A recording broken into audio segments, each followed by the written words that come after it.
एक संपूर्ण राष्ट्र की संकल्पना। दत्तोपंत ठेंगड़ी।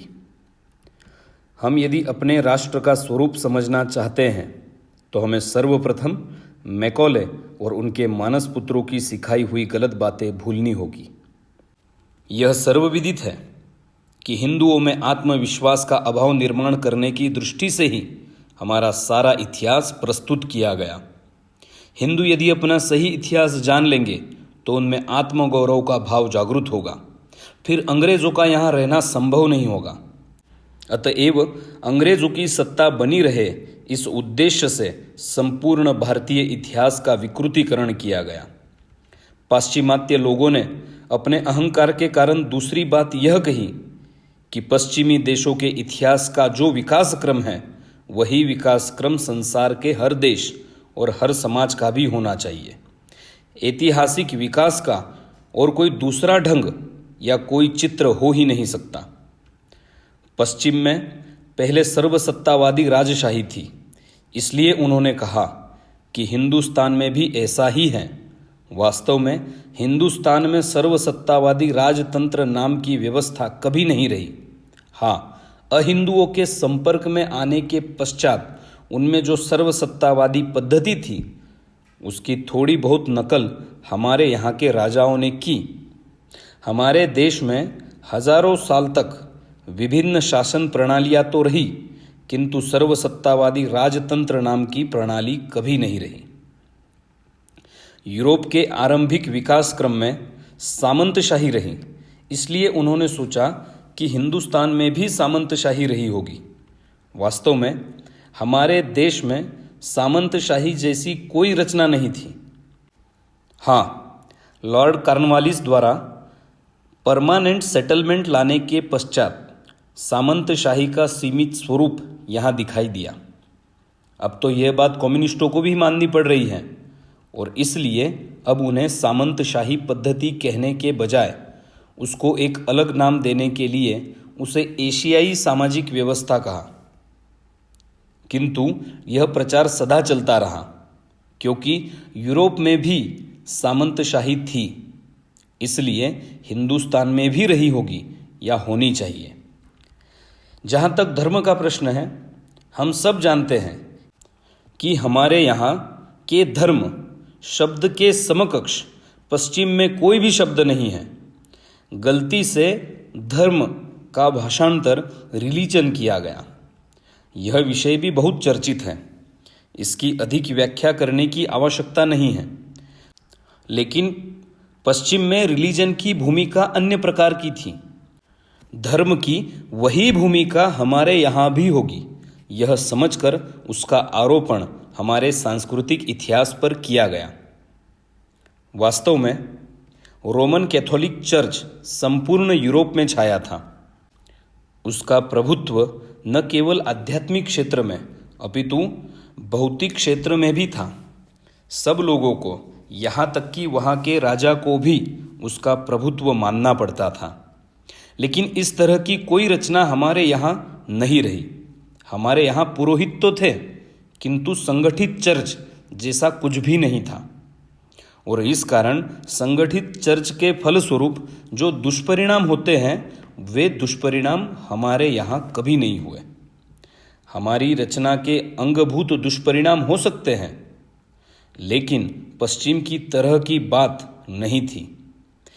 यहाँ धर्म के क्षेत्र की प्रमुख विचारधारा से मतभेद रखने वाले कुछ विचार दिखे तो एकदम कहा गया कि जैसे पश्चिम में कैथोलिक चर्च के खिलाफ प्रोटेस्टेंट विद्रोह हुआ, वैसे ही यहाँ भी हुआ होगा। वास्तव में यहाँ विद्रोह हुए ही नहीं, क्योंकि यहाँ संगठित चर्च नहीं था। यहाँ अलग अलग विचारधाराएं हमेशा रही हैं, विविधता में एकता रही है, और इसके कारण कहीं बौद्ध, कहीं जैन और कहीं सिख विचारधारा का प्रभाव रहा। यहाँ तक कि उस भौतिकवाद का दर्शन भी काफ़ी मात्रा में हमारे यहाँ रहा है, जिसको लोकायतम कहा गया। किंतु ये मतांतर एक दूसरे के विद्रोह के रूप में नहीं थे। सभी विचारधाराओं में सह अस्तित्व था। पाश्चिमात्य पंडित इस बात को इसलिए नहीं समझ सकते क्योंकि उनके यहाँ संपूर्ण यूरोप को व्याप्त करने वाला एक संगठित चर्च था और उसके खिलाफ विद्रोह हो गया, तो उन्होंने भारत में भी वही बात लागू कर दी। साहब वाक्यम प्रमाणम की मनोवृत्ति के कारण हमारे देश के पढ़े लिखे लोगों ने पश्चिम के देशों के इतिहास के विकास क्रम को अपना भी विकास क्रम मान लिया। ऐसे कई उदाहरण दिए जा सकते हैं जिनमें हमारे इतिहास के विकास क्रम की धारा उनके ऐतिहासिक विकास क्रम से भिन्न है, लेकिन इस मूल बात को भुलाकर पश्चिमी विकास क्रम के प्रकाश में हमारी सारी रचना बनाई गई। हमें आत्मविस्मृत करने के लिए यह गलत बात जानबूझकर हमारे ऊपर थोपी गई। एक तीसरी बात भी है, हमारे विद्वान लोगों पर संस्कार डाला गया कि हिंदुस्तान में तो कुछ भी नहीं था, जो कुछ है वह पश्चिम में है, तभी तो यहाँ हमारा साम्राज्य है। तुम्हारे अंदर क्षमता होती तो तुम भी हमारे जैसे साम्राज्य का निर्माण करते। मनुष्य जाति की प्रगति का अगर कहीं कोई नमूना है तो वह नमूना पश्चिम का है। वही पश्चिमी नमूना सभी स्थानों का और सभी देशों का होना चाहिए। वास्तव में प्रत्येक समाज की अपनी एक संस्कृति होती है, उसकी संस्कृति के अनुरूप ही उसकी प्रगति का नमूना होता है। अंग्रेजी में एक शब्द है पैराडाइम, अर्थात सर्वमान्य उदाहरण। लेकिन किसी भी एक देश की प्रगति का नमूना सार्वलौकिक नमूना नहीं हो सकता। उस समय पश्चिमी साम्राज्य से हम लोग चकाचौंध हो चुके थे। अतः उन्होंने कहा और हमारे लोगों ने मान लिया कि पश्चिम की नकल करना अर्थात प्रगति और प्रगतिशील होना है। आधुनिकीकरण अर्थात पाश्चिमात्य देशों की नकल। इस कारण एक गलत भाव पैदा हुआ और पश्चिम के मापदंड से हमारे देश की प्रगति को नापा जाने लगा। हमारे यहाँ वैचारिक संभ्रम निर्माण किया गया। लॉर्ड मैकाले के समय से लेकर अब तक जानबूझकर नव स्वतंत्र अविकसित देशों में सभी श्वेत राष्ट्रों अर्थात साम्राज्यवादी ने यह गलत प्रचार अभियान चलाया। जब तक इस गलत प्रचार से हम अपने मन को मुक्त नहीं करते, तब तक अपना सही विचार क्या है, इसे ठीक से समझ पाना हमारे लिए बहुत कठिन होगा।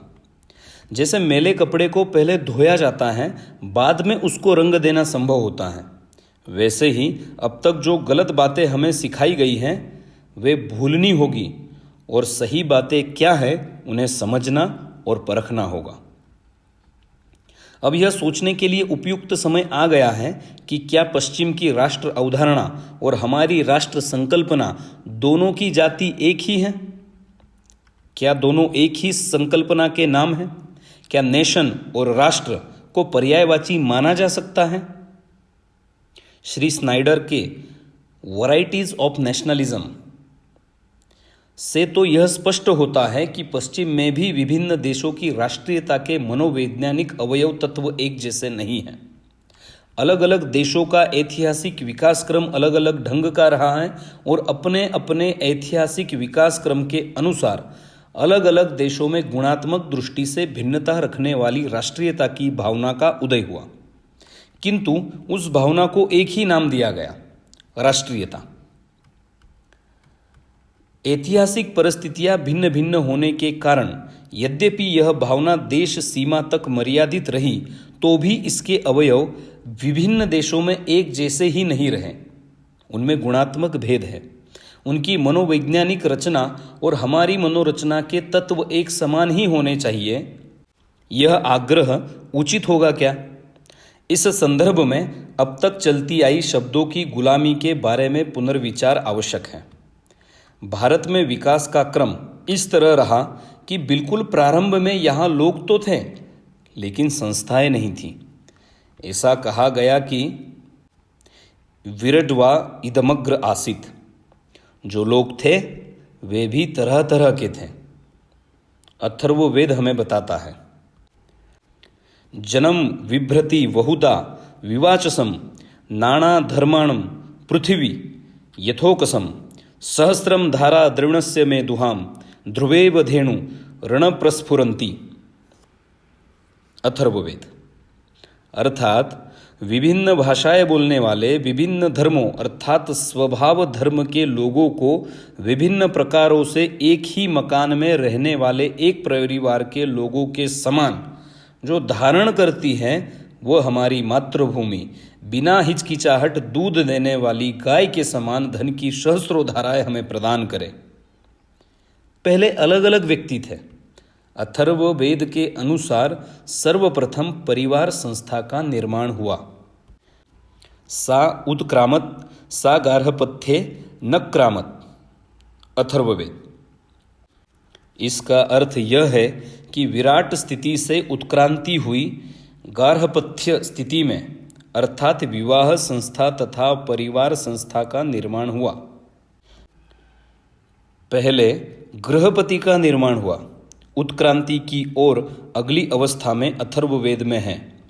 सा उत्क्रामत सा आहवनीय न्याक्रामत। इस संस्था की उत्क्रांति आहवनीय संस्था में हुई, जहां एक ही क्षेत्र में रहने वाले परिवारों के लोग एकत्रित होकर सामूहिक कार्य, यज्ञ आदि तथा विचार विमर्श करने लगे। इससे अगली अवस्था सभा की थी, जिनके सदस्य को सभ्य कहा जाता था। सा उत्क्रामत सा सभायां न्यक्रामत यन्ति अस्य सभ्यो भवति। इस तरह स्थान स्थान पर ग्राम सभाओं का निर्माण हुआ। उसकी उत्क्रांति राष्ट्र समिति में हुई। जो राष्ट्र समिति का सदस्य था उसे साहित्य की संज्ञा दी गई। सा उत्क्रामत सा समित्यो नैक्रामत यन्ति अस्य समितिम सामित्यो भवति। जो राष्ट्र समिति थी उसकी उत्क्रांति आमंत्रण परिषद में हुई। उसमें से मंत्रिमंडल का निर्माण हुआ। उसके सदस्यों को आमंत्रणीय संज्ञा दी गई। सा उत्क्रामत सा मंत्रणे न्यक्रामत यन्ति अस्य आमंत्रणम आमंत्रणीयो भवति। इसके पश्चात विभिन्न शासन प्रणालियों का हमारे यहाँ निर्माण हुआ। पश्चिम में दुहराग्रह रहता है कि यदि कोई एक शासन प्रणाली चुन लेता है तो वही सारी दुनिया में सभी परिस्थितियों और सभी कालखंडों के लिए उपयुक्त पद्धति है। लेकिन हमारे यहाँ ऐसा नहीं माना गया। यहाँ यह सोचा गया कि परिस्थितियों और मनोरचनाओं को देखकर अलग अलग कालखंडों में अलग अलग शासन प्रणालियाँ रहें। एक ही कालखंड में देश के अलग अलग विभागों में अलग अलग शासन प्रणालियाँ भी चल सकती हैं और इस तरह की 12-13 शासन प्रणालियाँ भारत में प्राचीन काल में चलती थी। उसमें अब और पद्धतियाँ भी जोड़ी जा सकती हैं। स्वरित साम्राज्यम भोज्यम स्वराज्यम वैराज्यम पारमेष्ठयम राज्य महाराज्यमाधिपत्यम समंतपर्यायी स्यात् सार्वभौम सार्वयेषु आंतापधारार्थः पृथ्वी समुद्रा पर्यंता एकराटिति ऐतरेय। तो तरह तरह की शासन प्रणालियाँ अलग अलग समय तथा क्षेत्र में निर्माण हुई। लेकिन इन शासन प्रणालियों का विकास किसने किया? इनके प्रथम निर्माता कौन थे? अपने देश की विशेषता यह है कि संपूर्ण पहल राजनीतिक नेताओं ने नहीं की। इनका विकास उन लोगों ने किया जो सत्ता से दूर थे। भद्रम इश्चंत ऋषय स्वर्णिदः तपो दीक्षा उपसेदुरग्रे ततो राष्ट्रम बलम ओजश्च जातम तदस्मय देवा उपसन्नयन्तु। अर्थात आत्मज्ञानी ऋषियों ने प्रारंभिक काल में जो तप किया उससे राष्ट्र का बल तथा ओज का निर्माण हुआ। यह राष्ट्र देवताओं की सेवा करने योग्य है। उन्होंने उदाहरण भी दिया है कि यह जो राष्ट्र था वह बिखरा हुआ था, कोई किसी को मानता नहीं था, दुर्बल हो गया था। उस समय ऋषियों ने किस प्रकार काम किया उसका वर्णन इस प्रकार किया गया है। दंडा इवेद गो आवनास आसन परिच्छिन्ना भरता अर्भकास अभवश्च पुर एता वसिष्ठ आदित त्रुतुष्णा विषयो अप्रथंत। गायों को आगे बढ़ाने हाँकने के लिए इस्तेमाल की जाने वाली लाठियाँ जिस तरह निर्बल तथा पृथक हुआ करती है, वैसे ही निर्बल तथा पृथक पृथक भारत के लोग दुर्बल तथा परिच्छिन्न थे। किंतु उनके नेता जब ऋषि वशिष्ठ बने, तब से ही भारतीय लोग प्रख्यात तथा समृद्ध हुए। सत्ताकांक्षा से जो अलग है, पदम पत्र विवाम्भसी वाली भूमिका वाले लोगों ने जल कल्याण के लिए स्वयं आकांक्षा न रखते हुए कौन सी व्यवस्था उचित हो सकती है, इसका वस्तुनिष्ठ बुद्धि से निष्पक्ष विचार करते हुए अलग अलग विभागों में अलग अलग शासन प्रणालियों का निर्माण किया था। राजतंत्र अनेकों प्रणालियों में से एक प्रणाली थी और वह राजा भी सर्वसत्तावादी नहीं था। राजमंत्र के अंतर्गत बाद में जो दोष आए वे आधुनिक काल के हैं। हिंदुस्तान में अहिंदुओं का शासन होने के पश्चात, जिसमें ब्रिटिशों का भी समावेश होता है, वहाँ की शासन प्रणाली के जो दोष थे वे सर्वसत्तावाद के दोष थे। उनका प्रतिबिंब हमारे देश की राज्य रचना पर पड़ा। यह विकृति अभी अभी की कुछ शताब्दियों की है। प्रारंभ में यह सतर्कता बरती गई थी कि इस तरह की सर्वसत्ता या एकाधिकार निर्माण न हो। इस दृष्टि से राजा के बारे में बारीकी से विचार किया गया था। राज्याभिषेक के मंत्र इसे प्रकट करते हैं। राज्याभिषेक के समय जनता राजा को कहती थी, आत्वा हर्षमंत्र भूरध्वस्तिष्ठा विचालनम विशस्त्वा सर्वा वाच्छन्तु महात्वद्राष्ट अभिभ्रुशत। अथर्ववेद। सर्वादिशम सम्मनश सघ्रिश्चि ध्रुवायते समिति कल्पतामिहम। अथर्ववेद। अर्थात तेरे कारण राष्ट्र भ्रष्ट न हो, सब दिशाओं में रहने वाले प्रजाजन एक मत से तुझे राज्यपद पर रखने की इच्छा रखे। तेरे राज्यपद को स्थिर रखने में यह राष्ट्र समिति समर्थ हो। अर्थात वह सर्वे सर्वा नहीं था, प्रजा सर्वे सर्वा थी। सर्वे सर्वा प्रजा तथा राजा के बीच में राष्ट्र समिति थी। राजा को राष्ट्र समिति के मार्गदर्शन में कार्य करना पड़ता था, नहीं तो उसको हटाना पड़ता था। इसे यूरोपीय मापदंड से नापा नहीं जा सकता। प्रारंभ में राजा का निर्वाचन होता था। यहाँ आनुवांशिक राजपद काफी देरी के बाद आया। प्रजा यदि नाराज हो जाती थी तो राजा टिक नहीं सकता था। इसके कई उदाहरण हैं। एक उदाहरण राजा प्रजापति का है। उन्होंने उस समय की राष्ट्र समिति को अपमानित करने का प्रयास किया तो उसे जनता ने अति निर्ममता के साथ हटा दिया। दूसरा सुप्रसिद्ध वर्णन आता है वेण राजा का। उसने जनता विरोधी कुछ व्यवहार किया तो उसको हटाया गया। उसको हटाने के पश्चात उसके लड़के को कहा गया, बेटा तुमको हम राजा तो बनाते हैं, लेकिन हमारी कुछ शर्तें हैं, वे तुम्हें स्वीकार करनी होगी। वे शर्तें ध्यान में रखने योग्य हैं। उसको यह प्रतिज्ञा ग्रहण करने को बाध्य किया गया कि यन्माम भवति वश्यन्ति कार्यम अर्थ समन्विमंतम तदहम व करिष्यामि नात्र कार्य विचारणा। प्रजाजन जो कुछ भी कहेंगे मैं वही करूँगा, मैं दूसरा कुछ नहीं करूँगा। आपको खुशी हो ऐसा ही करूँगा। और यह प्रतिज्ञा करने के बाद ही उसको राजपद सौंपा। राजाओं को पहले यह प्रतिज्ञा करनी पड़ती थी। प्रतिज्ञाम चामिरुवाच मनसा कर्मणा गिरा पालमिष्यायमहं भौम्य ब्रह्म इक्तेव मासकृत यश्चाय धर्मनित्युक्त्यो दंडनीति व्यप्राश्रय तमसम करिष्यामि स्ववासो न कदाचन। अपनी इच्छा के अनुसार मैं नहीं चलूँगा। यदि राजा के द्वारा कुछ पथभ्रष्टता हो जाती थी तो सामान्य आदमी जाकर उसको डांट फटकार करता था। तीसरी शताब्दी का एक उदाहरण है। उस समय राजा कुछ गड़बड़ करने वाला था तो एक बौद्ध भिक्षु आर्यदेव ने उससे कहा, जनदासस्य से दर्प षड्भागेन भृतकस्य क अरे तू तो जन का दास है, तुझे यह गर्व हो रहा है, तू तो हमारा 1/6 हिस्सा अपने वेतन के रूप में हमसे लेकर हमारी सेवा करने वाला नौकर है। एक भिक्षु राजा को खुलकर यह कह सके, हमारे यहाँ इस तरह की व्यवस्था थी। समाज में सर्वोच्च सत्ता धर्मदंड और नैतिक नेताओं की थी। राजदंड, शासकीय सत्ता धर्मदंड से नियंत्रित रहती थी। इस पृष्ठभूमि को ध्यान में रखकर जो रचना होगी वही भारतीय ढंग की मानी जा सकती है।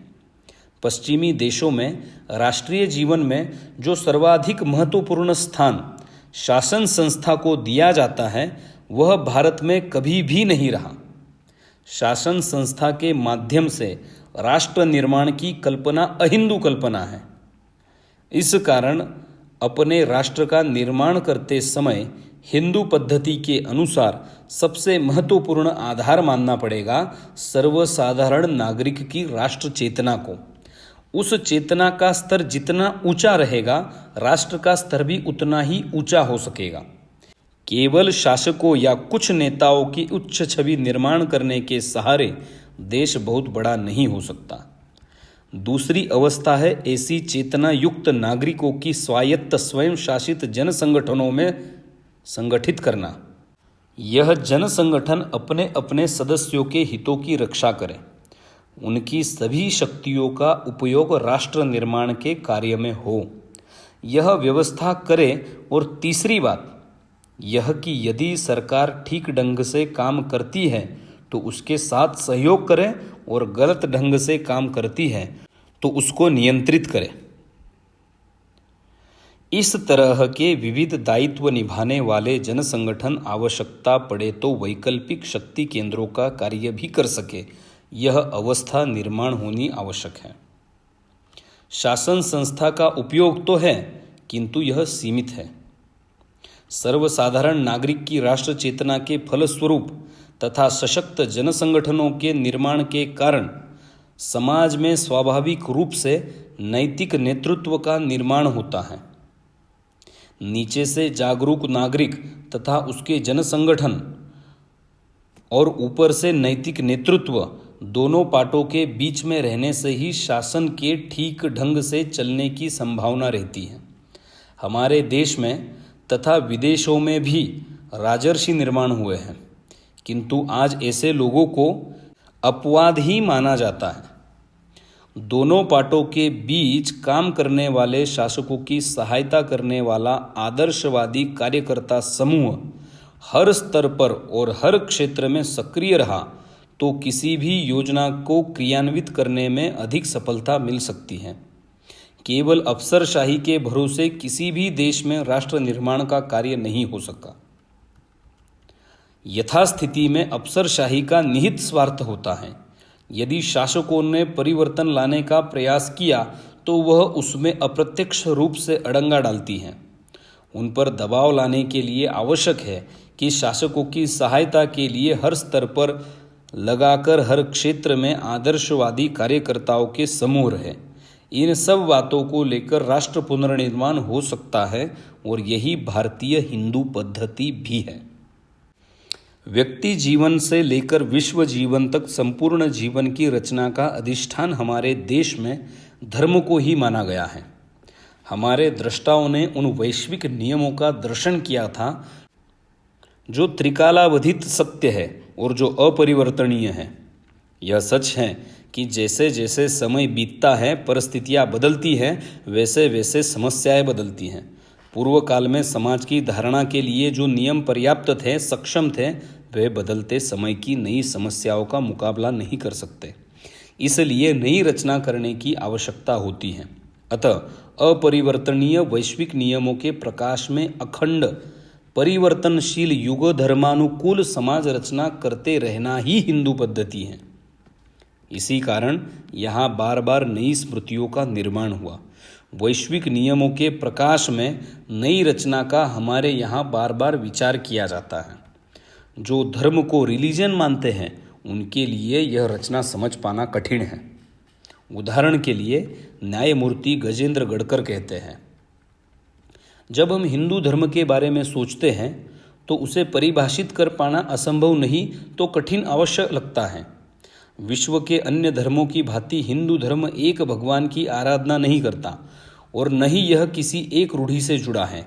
यह किसी एक दर्शन की अवधारणा में विश्वास नहीं रखता और न ही किसी एक मजहब के कर्म कांडों या कृतियों का अनुसरण ही करता है। वास्तव में यह किसी भी मजहब की संकीर्ण परंपरागत प्रथाओं और मजहबी मूल्यों से संतुष्ट नहीं होता। यह प्रमुख रूप से केवल एक जीवन पद्धति है और कुछ नहीं। विश्व के मान्य मजहबों की परीक्षा के लिए जो सामान्य कसौटी अपनाई जाती है वह हिंदू धर्म के परीक्षण के लिए अक्षम और अपर्याप्त है।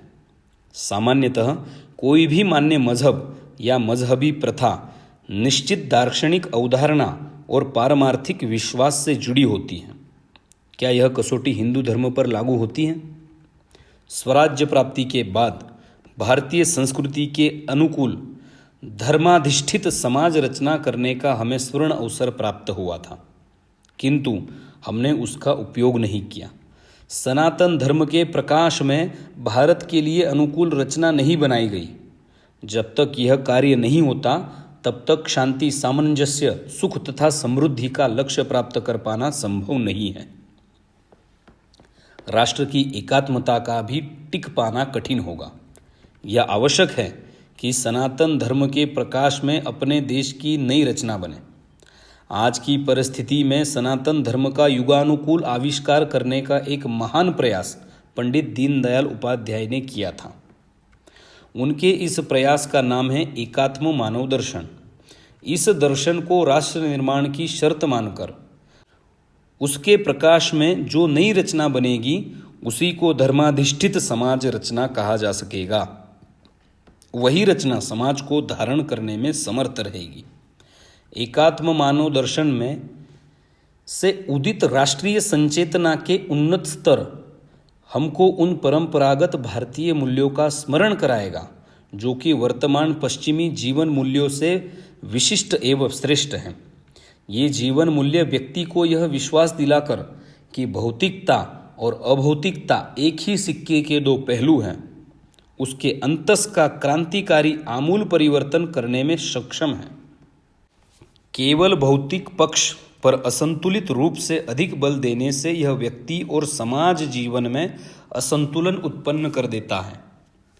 हिंदू संस्कृति एवं धर्म का पुनर्जागरण न केवल हमारे राष्ट्रीय पुनर्निर्माण और शीघ्र प्रगति के लिए आवश्यक है, बल्कि पीड़ित मानवता को शांति, सामंजस्य और खुशहाली प्रदान करने के लिए भी जरूरी है। हिंदू संस्कृति की शक्ति से भारत और संपूर्ण मानवता के विकार दूर किए जा सकते हैं। व्यक्तिगत स्वतंत्रता के साथ सामाजिक अनुशासन का मेल करना क्या पश्चिम के लिए संभव है? भौतिकतावादी पश्चिम में स्वतंत्रता का स्वच्छंदता में और अनुशासन का कठोर नियंत्रण में बदल हो जाता है। भौतिकतावादी पश्चिमी जगत दृश्यमान विभिन्नताओं के मूल एकता का अंगांगी विचार सोच ही नहीं सकता। वह एकरूपता को एकता मानने की भूल करता है और पश्चिमी जगत भारत की सामाजिक आर्थिक व्यवस्था के गुण दोष को भी समझ नहीं पाया।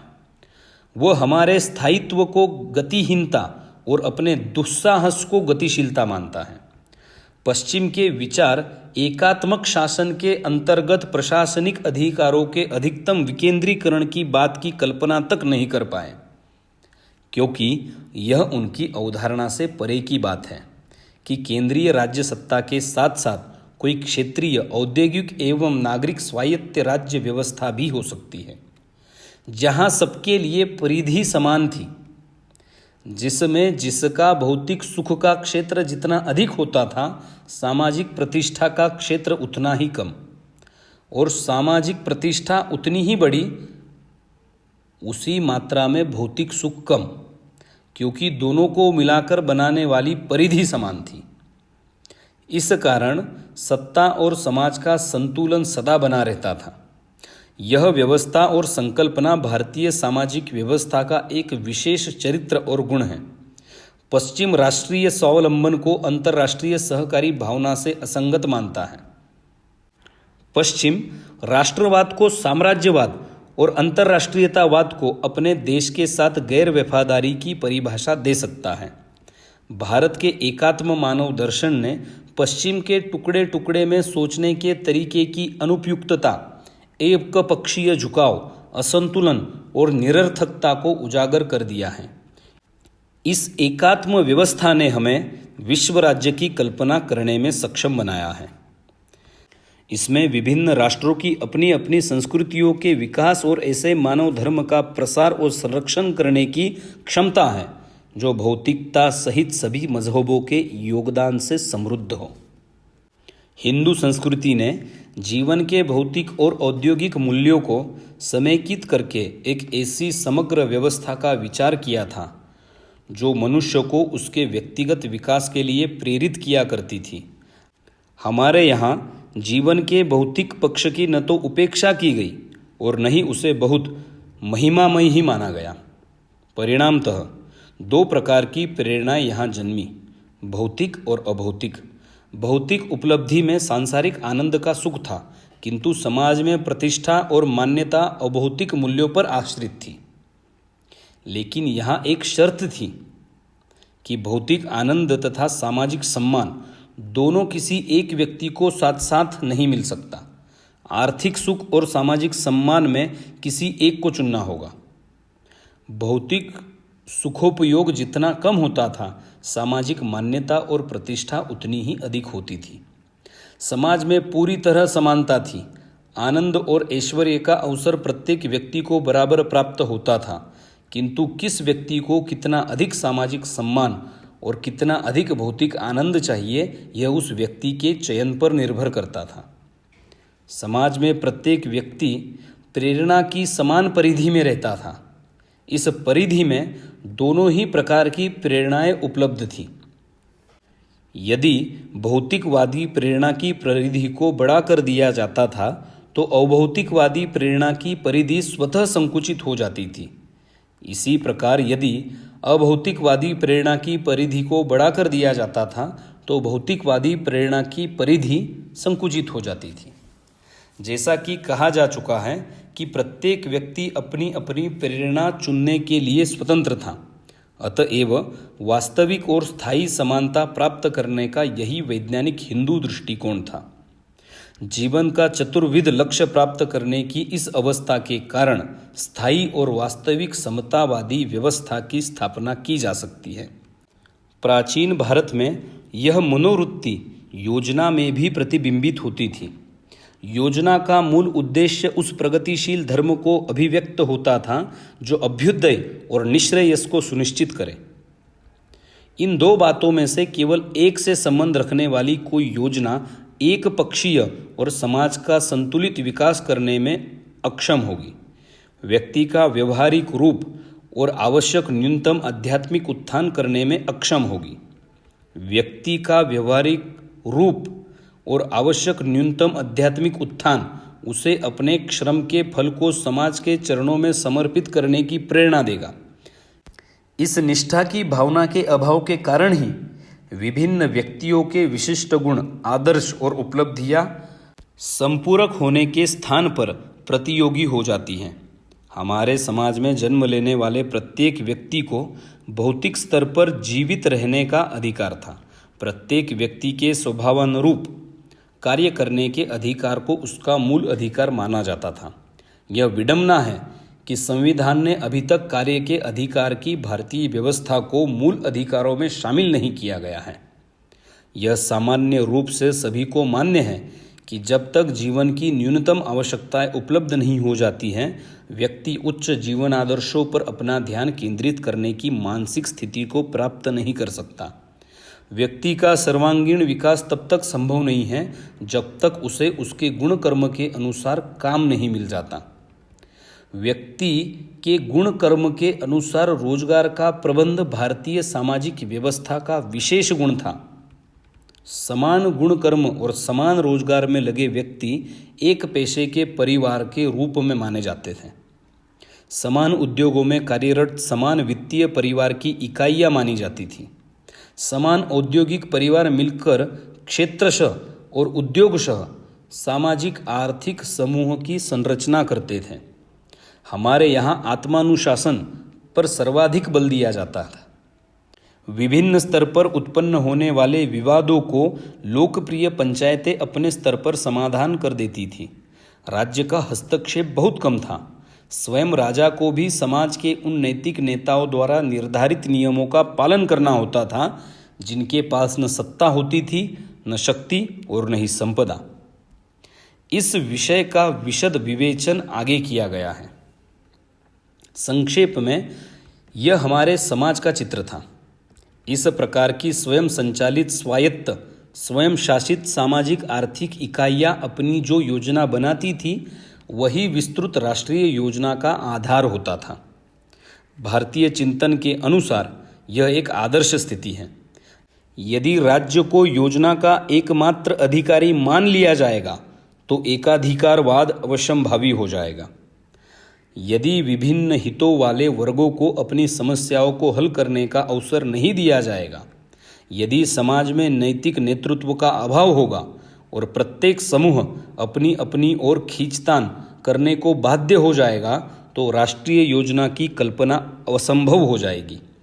प्रत्येक समूह की आंतरिक स्वायत्तता अपरिहार्य है, किंतु इस स्वायत्तता में एक सबल राष्ट्रीय भाव का निहित होना भी आवश्यक है। उसका निर्देशन निस्पृह, निस्वार्थी और समाज के प्रति पूरी तरह समर्पित व्यक्तियों द्वारा किया जाना चाहिए। एकात्म मानव दर्शन मानवीय चेतना के विकास में विश्वास रखता है। बच्चा जब पैदा होता है तब वह स्वयं अपने ही साथ एकात्म रहता है। बाद में चेतना के विकास के साथ साथ परिवार, समुदाय, समाज, राष्ट्र के साथ उसकी उत्तरोत्तर आत्मीयता होती जाती है। किंतु धर्म की अपेक्षा है कि चेतना का विकास इससे भी अधिक वसुधैव कुटुंबकम की सीमा तक होना चाहिए। संपूर्ण सजीव और तथाकथित निर्जीव अस्तित्व के साथ, अर्थात संपूर्ण विश्व के साथ व्यक्ति एकात्म हो कि स्वयं के साथ एकात्म अवस्था से संपूर्ण सृष्टि के साथ एकात्मता की अवस्था तक मनुष्य की चेतना का क्रमबद्ध विकास हो। अद्वैत उसका अधिष्ठान है, स्यादवाद उसका दृष्टिकोण है। इसी कारण इस दर्शन में विविधता में एकता का साक्षात्कार करने की क्षमता है। इसी के प्रभाव से आदर्श शासन विहीन समाज का निर्माण पूर्व काल में संभव हो सका था। इसी दर्शन के प्रभाव से भारतीय जीवन मूल्यों का पुनरुत्थान हो सकता है। शासकीय नहीं अपितु नैतिक नेतृत्व का प्रभुत्व भारतीय समाज रचना की विशेषता रही है। भौतिकतावादी पश्चिम के लिए इस रचना का महत्व समझ पाना असंभव था, किंतु अभी अभी कुछ गिने चुने विचारकों में इस तरह का जो विचार आ रहा है उसका कारण विज्ञान तथा तकनीक का तेजी से होने वाले विकास के विनाशकारी प्रभाव है। प्रारंभ में तो विज्ञान और टेक्नोलॉजी की हर प्रगति स्वागत करने योग्य प्रतीत होती थी, किंतु आगे चलकर विचारकों के मन में संदेह निर्माण होने लगा। समग्रता से विचार करना भारत की एक विशेषता रही है। द्वितीय महायुद्ध के समय से पश्चिम के लोग समग्रता का महत्व कुछ सीमित मात्रा में समझने लगे हैं। दुख की बात यह है कि हमारे देश में लोग अपनी इस विशेषता को भूल रहे हैं। इसके फलस्वरूप सामाजिक, आर्थिक आदि क्षेत्रों में अनेक गंभीर दुष्परिणाम दिखाई दे रहे हैं। उदाहरणार्थ, समता की ही कल्पना को लीजिए। यह कल्पना सुयोग्य है, इस प्रश्न पर मतभेद नहीं हो सकता, किंतु समग्रता से विचार न होने के कारण समता के सिद्धांत का सहारा लेकर देश में विभाजनकारी प्रवृत्तियां बढ़ रही हैं। समग्रता से विचार किया तो यह ख्याल में आएगा कि सामाजिक समरसता कायम रही तो ही समता निर्माण हो सकती है। सामाजिक समरसता के अभाव में समता या तो निर्माण ही नहीं होगी और जैसे तैसे निर्माण हुई भी तो वह अधिक समय तक टिकेगी नहीं। दलित बंधुओं का नेतृत्व करने वाले डॉक्टर बाबा साहब अम्बेडकर के विचार इस संदर्भ में मननीय हैं।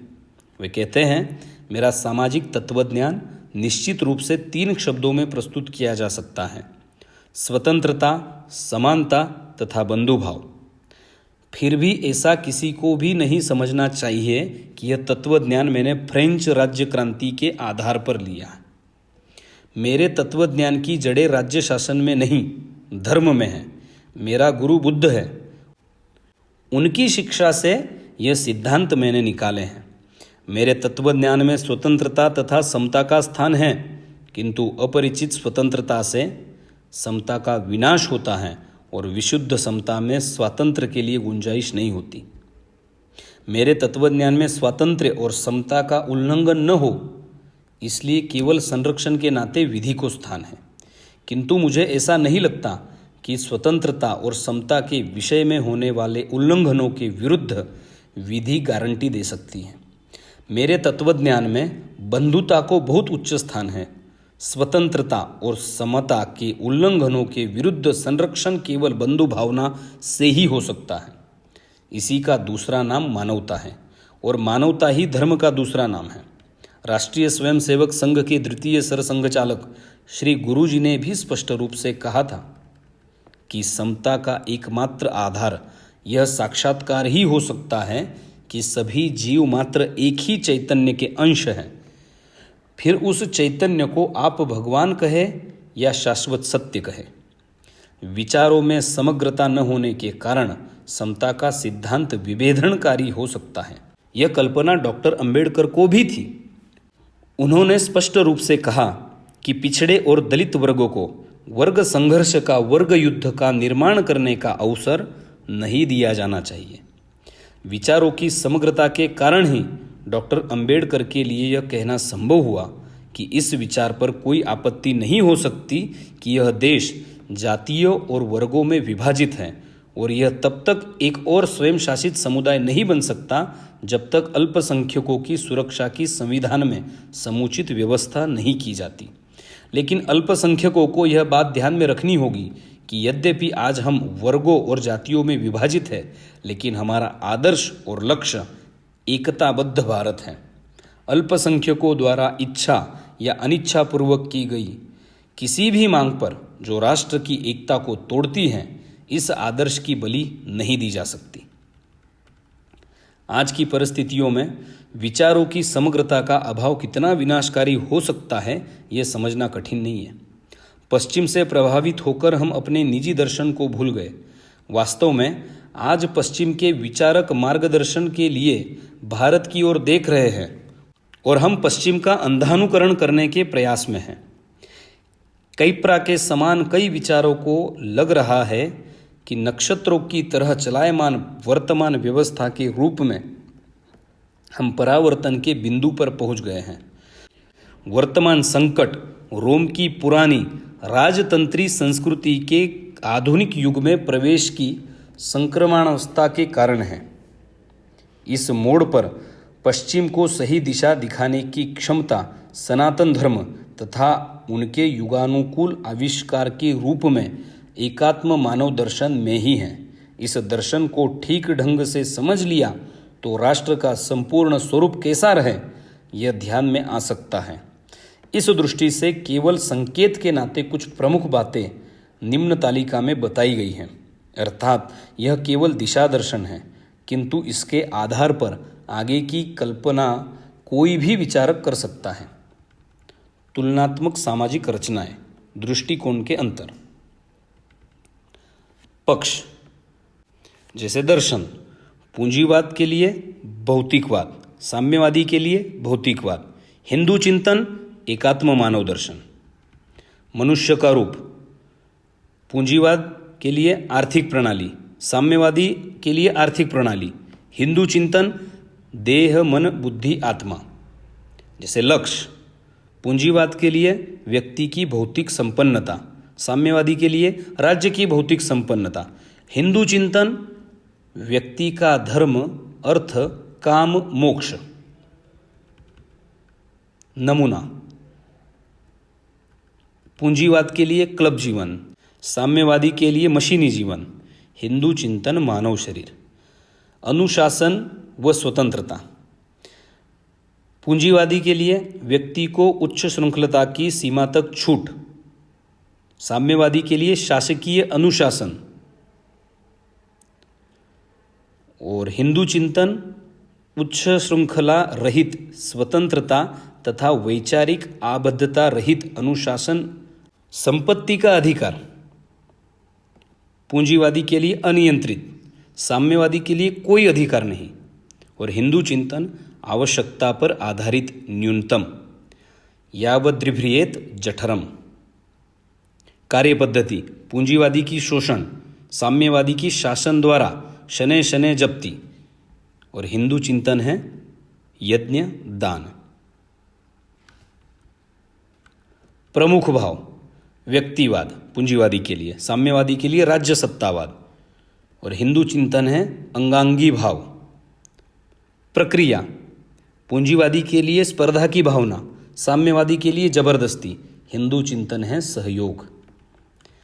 ढांचा, पूंजीपति का ढांचा है बहुदलीय जनतंत्र, साम्यवादी का है एकदलीय तानाशाही, हिंदू चिंतन है धर्मराज्य। श्रम के अधिक मूल्य का मालिक कौन? पूंजीवादी के लिए है मालिक, साम्यवादी के लिए है राज्य, और हिंदू चिंतन कहता है समाज। रोजगार व्यवस्था, पूंजीवादी के लिए रिक्त स्थानानुसार, साम्यवादी के लिए राज्य निर्देशित, हिंदू चिंतन है प्रवृत्ति अनुसार। विचार प्रक्रिया, पूंजीवादी की है खंडात्मक, साम्यवादी की भी है खंडात्मक, हिंदू चिंतन है